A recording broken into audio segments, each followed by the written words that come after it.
মোৰ জন্মদিন। এক অবুজ শূন্যতাই মোক আৱৰি আছে। জুবিনবিহীন অসম ভাবিবলৈকে কিবা যেন লাগে।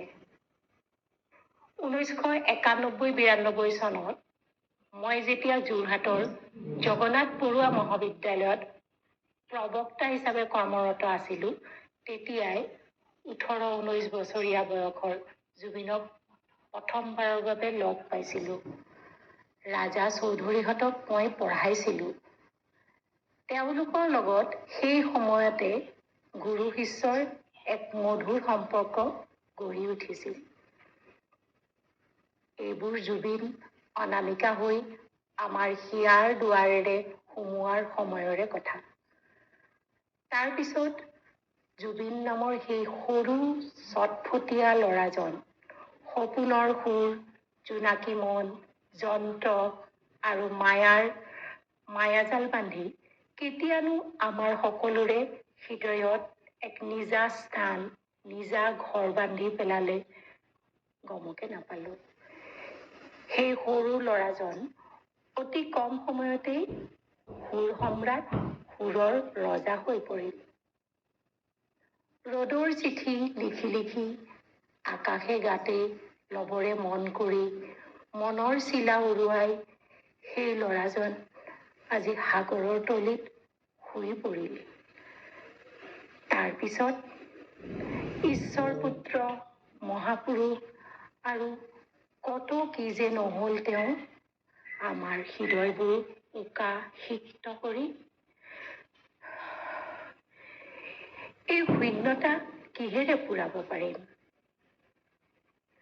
তুমি আমাৰ মাজলৈ আকৌ আহা জুবিন, তোমাৰ সুৰৰ মায়াজালেৰে আমাক বান্ধি পেলোৱা। মোৰ অটল বিশ্বাস তুমি আহিবা, তুমি আছা আৰু চিৰদিন থাকিবা। আজি জুবিনৰ এটি স্বৰচিত কবিতা পাঠেৰেই এই নামবিহীন নগণ্য গুৰুৰ মৰম আৰু সুভাষিক তেওঁক জনাবলৈ প্ৰয়াস কৰিলো। কবিতাটি তেওঁ নগাঁৱৰ পৰা লামডিঙলৈ আহি থাকোতে বাটতে ৰচনা কৰিছিল 2018 চনৰ 20 মে'ত। কবিতাটিৰ নাম ৱাটাৰ।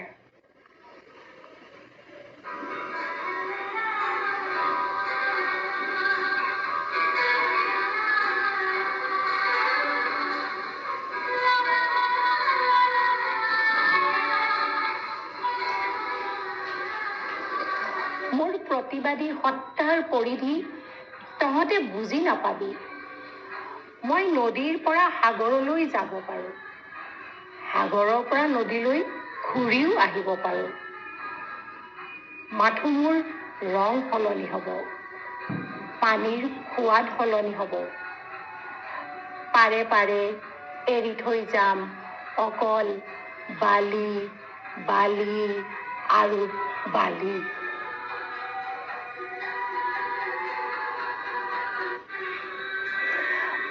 বালি বৰ হিংসু, ঠাণ্ডাত শুকাই নিব তোৰ তেজ,